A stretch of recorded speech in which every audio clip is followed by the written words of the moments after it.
Finally, some long-awaited rain is falling. Oh, I couldn't be happier. I've been hand watering everything all week in the upper 90s and 100-degree weather. And our lawn, as you can see, is parched. I think everything is going to be very grateful for this rain.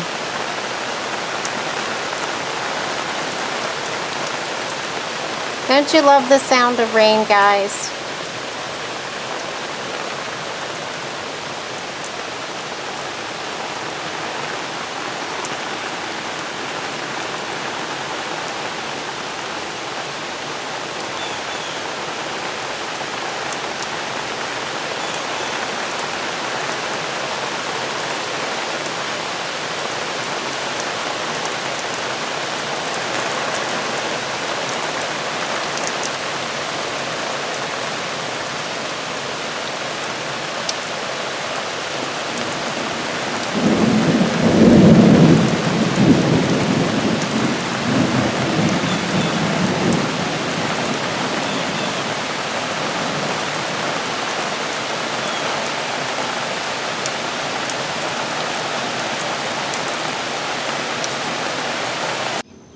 So I've decided to plant some sorghum grass, Sudan grass seeds and use it as mulch.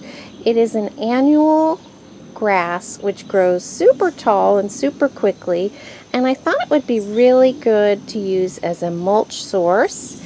So I was trying to figure out where I was going to put it. I put a little bit along the back fence, but I was going back and forth about locations because my soil isn't great.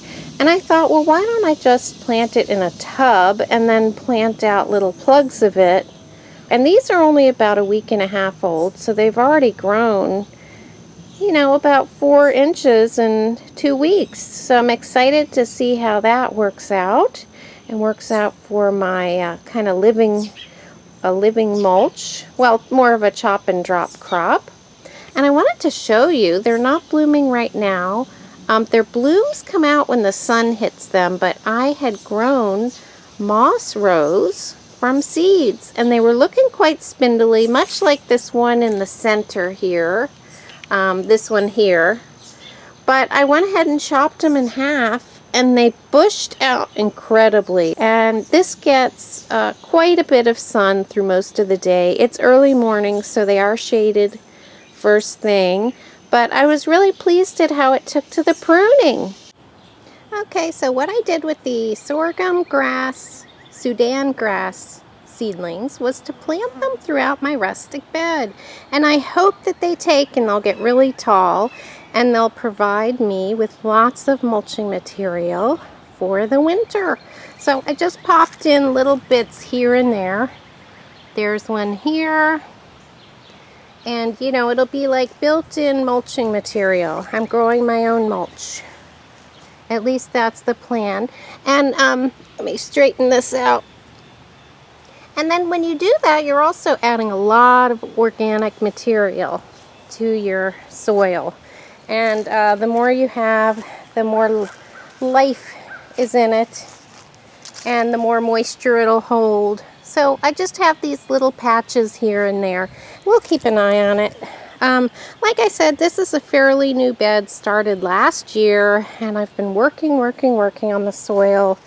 I brought some bags of soil in, but a lot of it is my own compost, and we'll see how it does. So I just, like I said, I just did little patches of sorghum Sudan grass there. We'll keep an eye on it. In the meantime, I feel like Cinderella. I have a mystery vine, and it's some type of squash or gourd. Perhaps it could be a pumpkin, but it volunteered. Here's a piece of it, but it goes all the way to the middle of the bed, and it looks like it's going to pass the middle of the bed. It's got all these tendrils on it. But anyway, this is a mystery, and if you guys immediately recognize it, let me know. I think, of course, once it starts to form fruit, if it does, see, it starts all the way at the end here. If it starts to fruit, then I'll have some clue. Here's some more sorghum Sudan grass planted in. for my biomass. But look at that, guys. It starts here and it goes all the way. I don't know, that's a good 15 feet. I feel like Cinderella. Sometimes these pumpkin vines, which would be my first guess, are quite magical. But it kind of goes up onto the tomato and comes through here. And I know it's a little bit of a mess, so it's hard to see, but it fills half the bed, and I think it's going to keep going. So it's always wonderful to feel like a Disney princess. I put together a little succulent garden here. I think this might be called an ice flower, and it does make pretty little blooms, little pink blooms here. You can see the remnants of a bloom there. But it was in the shade, and I've moved it to a sunnier spot. So hopefully it's going to provide me with more blooms. But these are my hen and chick, sempervivum. And I repotted a bunch of them. And they make so many babies. So I made a little pot of the babies that didn't make it into these arrangements. But I think they'll be pretty spilling over once they fill in. They're brand new pottings, so they need a little bit of time to get comfortable in their pot and spread out a little better. But aren't they pretty, guys? And they're so carefree. I love hen and chicks. I hope you can hear me over the air conditioning. I just wanted to show you that the triangle garden got a bit of a makeover. And this can happen, guys. You can pop in perennials, and then once they grow up, you might not like how they look. And in the back, I had some very messy Russian sage across here. And I popped that out. I waited and waited and waited for it to bloom. And then by the time it bloomed, it was falling over. And I just decided it might just be better to plant a different type of perennial flower. So I moved some yellow yarrow. I think it's called Parks Gold. I grew them from seed. But I have 3 of them across the back.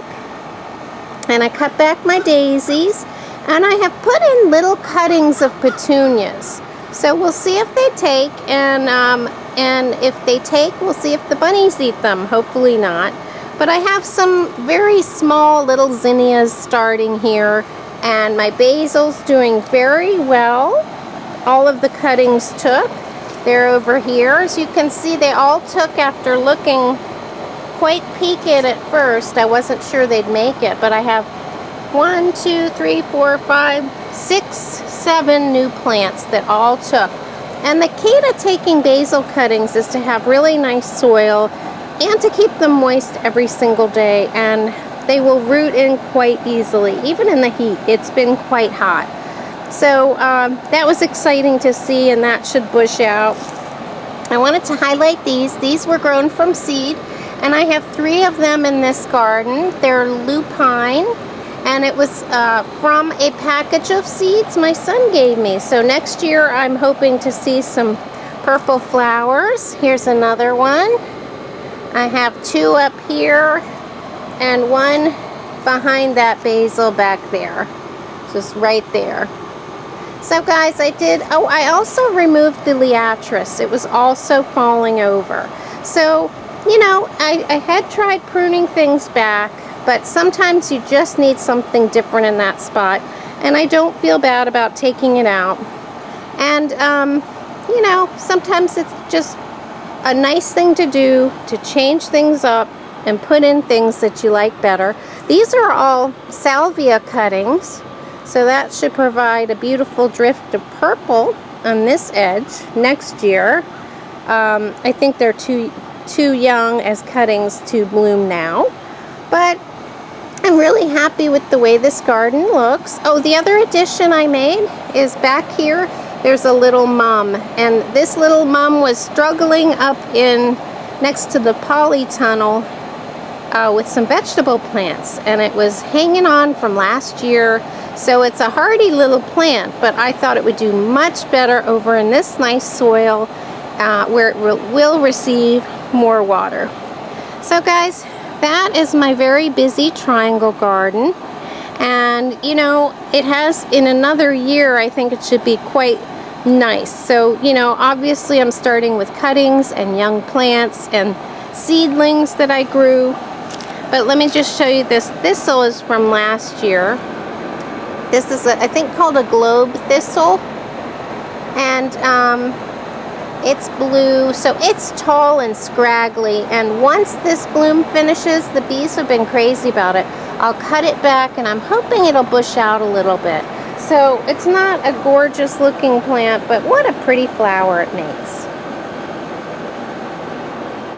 Here are some rescue zinnias, which looked horrendous when I bought them for 79 cents at Lowe's. But they have finally rooted in, and they're enjoying the heat in the summer. And they look fantastic along here under my tomatoes. So don't shy away from clearance plants. Many of them will bounce back and give you nice little plants to enjoy for pennies. One correction I wanted to make from my last video was regarding the blackberry lilies. Now when I say it makes loads of blackberries, I didn't mean the kind that humans eat. These are berries that the birds love, and they're just little berries. They're not like, they don't look raspberry-ish or blackberry-ish at all, but they're little juicy berries, and the birds enjoy eating them once the pods burst open. And then they carry it to other yards. So I just wanted to let you know that this beautiful blackberry lily does not make blackberries like a blackberry bush. I don't think I made that clear last time. This is another little area that I made a couple of additions to. This was the area where I cut back those daylilies that had already gone over, and they'll flush back for the fall. And then I moved in a little hydrangea that was in too much shade in the back, and this area gets morning sun, so I think it'll be happy here. And this is where I put my canna lilies, and so far so good. I was worried it might be too much shade. It is a partly shaded area, but so far so good, and it even put out a bloom which has already gone over. But I'm happy with how it's doing in that spot. But the thing I added this week were the beehive hollies. And they kind of are in a shape of a beehive. I don't know if it's easy to tell, but I bought that one and that one about a month ago, and they looked pretty horrible. They were at Lowe's on the clearance section, and they bounced back so well that I decided to pop them in the ground. And they're covered with new growth. So if you just give it regular watering and put it in a sheltered location, these plants bounce back beautifully. And now I have added some evergreen interest to this little corner bed that has my little bird bath and my pollinator houses. So guys, I liked the fact that they were called beehive hollies right under my pollinator houses, where lots of little mason bees start their lives.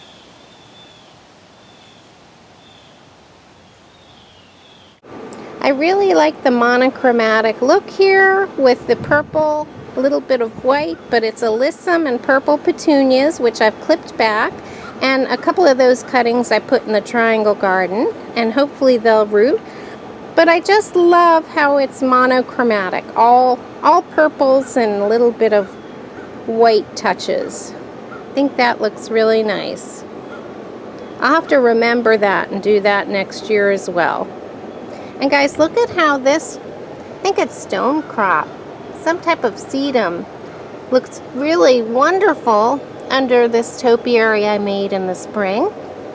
And it wasn't at all full, but it has completely filled the top of that. It makes a wonderful underplanting. I have a couple of very fast growing shrubs in my garden, and one of them is forsythia. And I really like the natural habit of it, so I don't cut it back every year. But this year it was getting quite unruly, and I thought, I'm gonna trim it back, prune it, give it a prune, rejuvenate it a bit, and I have a couple on the side of my house. And what I did was I chopped up the debris and mulched this area. So this will all turn brown, and I was able to mulch my arborvitae. And then I mulched along here as well. I mulched the back of the bed where the tomato plants are, and if any of the forsythia take root, I can just pull them out quite easily. And again, I think I focused on my black-eyed Susans on the last 3 videos. They're just a wonderful plant, very reliable in the heat of the summer. This one's particularly huge. But that's it, just some natural mulching and a little bit of work on the triangle bed and planting sorghum grass as a mulch crop. Thanks so much for watching, guys. I try to do a little bit of work each day on the garden, and I focus on certain areas, and I find that way I can get it done in a timely fashion, but I don't feel overwhelmed by looking at this large backyard and thinking of everything I have to do. I pick my projects and I get them done in one afternoon. So I would recommend doing that. Just work on one area of your garden every day. Thanks for watching. Bye.